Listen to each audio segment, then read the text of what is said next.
Kadrun shock, Jokowi pastikan Anies nyungsep kemakan omongan sendiri, ditulis oleh Nina Nur dari siwar.com. Sebelum kita lanjut, jangan lupa subscribe dan nyalakan loncengnya agar Anda menjadi yang pertama mendapatkan informasi dari jurnal terupdate.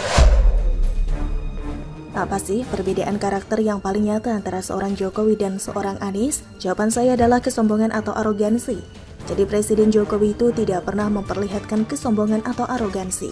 Walaupun beliau memegang rekor 5 kali tidak pernah kalah dalam pemilu, walaupun beliau begitu dihormati oleh para pemimpin negara-negara lain, walaupun beliau sudah mendapatkan banyak penghargaan, namun beliau tetap suka belusukan, tetap sederhana, bijak, dan gak sombong ya. Beda dengan Anies kembali ke tahun 2017.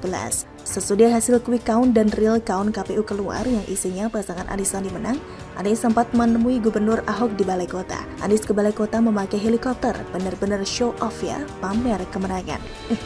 Begitu pula bahasa tubuhnya ketika bertemu dengan Presiden Jokowi. Ingat kan dalam foto yang viral, Anies terlihat bertolak pinggang di hadapan Presiden Jokowi. Apakah ada yang masih ingat bagaimana sombongnya Anies menyindir kemampuan bahasa Inggris seorang pemimpin? Soal kemampuan bahasa Inggris Presiden Jokowi memang kerap disindir oleh para pendukung dan buzzer Anies. Dengan seenaknya mereka mencemooh dan merendahkan Presiden Jokowi hanya berdasarkan kemampuan berbahasa Inggris. Yang didukung juga begitu. Anies bilang kalau pergi ke luar negeri pakai bahasa internasional. Jadi kesana bukan menonton, bukan mendengarkan, tapi menceritakan Indonesia katanya. Widih, sombong sekali. Memang kalau bisa berbahasa Inggris itu otomatis jadi jaminan seseorang bisa bekerja dengan hasil nyata. Yakin? Nah, itu beberapa contoh kesombongan atau arogansi Anies dibanding dengan karakter Presiden Jokowi yang selalu rendah hati dan sederhana. Saya kira Presiden Jokowi juga tahu kok soal sifat Anies ini. Dan karakter ini diwujudkan Anies dengan susahnya dia bekerja sama dengan jajaran anak buah Presiden Jokowi. Seperti Kementerian PUPR dalam urusan penanganan banjir. Anies tidak pernah mau diajak ketemu dan berdiskusi dengan pihak PUPR. Sementara ketika ada banjir besar melanda Jakarta pada awal 2020, dengan arogan Anies membantah pernyataan Menteri PUPR soal pentingnya normalisasi sungai di Jakarta. Ya gitu deh, mentang-mentang sudah pegang sunatullah air hujan masuk ke dalam bumi.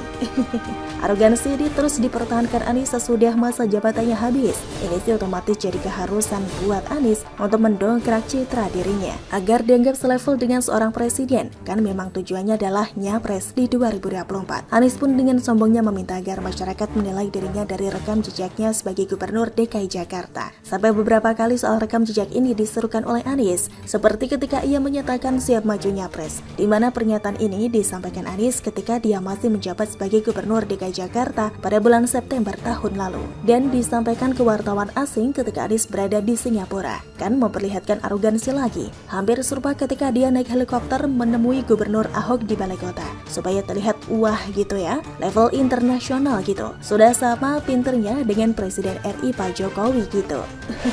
Soal rekam jejaknya ini kembali disebut Anies ketika dia safari politik di Makassar, Sulawesi Selatan pada pertengahan Desember tahun lalu. Kembali arogansi dipertunjukkan Anies. Kata Anies, Indonesia dibangun dengan gerakan bukan dengan program. Jadi Anies menawarkan rekam jejak, bukti konkret bukan visi misi. Karena visi misi itu hanya kerangan katanya. Kata-kata ini kok kedengarannya absurd ya, gak masuk akal. Terus nanti Anies nyapres gak pakai visi misi gitu, hanya berdasarkan rekam jejak semata. Terus apa yang dia mau lakukan buat negara dan bangsa ini persis sama dengan apa yang dia lakukan di DKI Jakarta gitu? Atau gimana? Kok aneh dan kocak ya? Oke, kita lanjut. Jangan sampai terlalu mikirin kata-kata Anies ini ya. Dan sekali lagi Anies bicara soal menawarkan rekam jejaknya bukan visi misi. Ini sehari setelah dia ngomong di Sulawesi Selatan tadi ya, Anies kemudian balik ke Jakarta. Anies bicara di depan para relawannya. Sekali lagi Anies menyebut bahwa ketika dia menjalani safari politik di berbagai daerah, ia menawarkan rekam jejaknya ketika jadi gubernur di Jakarta.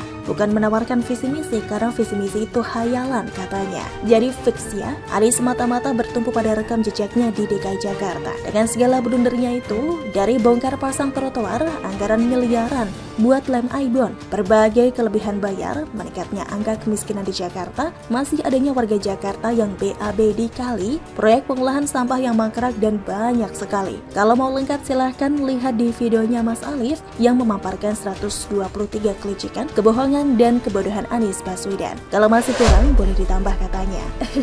Nah, dengan sombongnya, dengan arogan, dengan nada menantang, Anies ini mempertaruhkan nasibnya semata-mata pada rekam jejaknya di DKI Jakarta. Entah karena dia ngibul, dia licik atau dia bodoh, Gak tahu deh kita, mungkin strategi ini memang jadi keharusan buat orang yang hanya bisa melakukan pencitraan. Hanya pencitraan kan memang gak bisa menunjukkan kinerja yang mumpuni. Atau memang sebuah kebodohan dan kecerobohan? Sadar gak sih kalau itu bisa jadi perangkap buat dirinya sendiri, yang bisa menjatuhkan Anies sampai ke dasar yang paling dalam, nyungsep sedalam-dalamnya. Perangkap itu sangat dimungkinkan dengan adanya Heru Budi Hartono, pejabat Gubernur DKI Jakarta. Orang pilihan Presiden Jokowi yang bisa dijamin kemampuan dan kinerjanya. Sudah beberapa kali Heru Budi memperlihatkan kinerja yang mumpuni, yang jauh di atas Anies, seperti kegiatan pembersihan dan pengerukan kali yang sekarang jadi sering dilakukan oleh jajaran Pemprov DKI, atau ketika Heru Budi tidak lagi memakai TGUPP. Heru juga hendak menghijaukan kawasan Monas, bekerja sama dengan Menteri BUMN Erick Thohir, dan tentu saja melanjutkan proyek mangkrak pengolahan sampah warisan Anies. Dan yang terakhir ini adalah suksesnya Heru Budi menyelesaikan pembebasan lahan untuk pembangunan sodetan Sungai Ciliwung, yang mendapatkan pujian dari Presiden Jokowi karena sudah bertahun-tahun mangkrak gak dikerjain di era Anies. Presiden Jokowi pun mengaku kaget melihat keberhasilan Heru Budi ini. Duh, maaf ya Pak Jokowi, saya nggak percaya kalau Bapak itu kaget beneran. Mengapa? Karena yang memilih Heru Budi itu kan Pak Jokowi sendiri. Pemilihan itu berdasarkan apa yang sudah diketahui dengan baik oleh Presiden Jokowi. Bukan sekedar memilih, apalagi memilih dengan sembrono. Gak bakalan Presiden Jokowi itu sampai memilih dengan sembrono. Kalau disebut pilihan yang terbaik ya pasti dijamin baik dan bagus buat warga DKI Jakarta. Sudah ada buktinya kan? Hanya dalam beberapa bulan saja. Dan pilihan yang terbaik itu ada efek sampingnya yang sangat negatif buat Anies. Jadi seperti kemakan omongannya sendiri. Apalagi kalau bukan menyangkut rekam jejak Anies di DKI Jakarta. Makin Heru Budi sukses, makin banyak hasil kerja nyatanya, makin banyak manfaat yang dirasakan oleh warga Jakarta. Makin populer Heru Budi ke seluruh Indonesia, makin sering Heru Budi diberitakan media massa, dan makin sering Heru Budi dipuji oleh Presiden Jokowi, ia makin memperlihatkan bobroknya dan boroknya rekam jejak Anies di Jakarta. Tentunya ujung-ujungnya bisa bikin Anies nyungsep di kontestasi Pilpres 2024. Baru juga jadi bakal calon kan? Koalisi juga belum jelas terbentuknya kapan. Ya ini sih konsekuensi dari omongannya sendiri ya. Kita tonton saja terus perkembangannya. Kura-kura emang juara.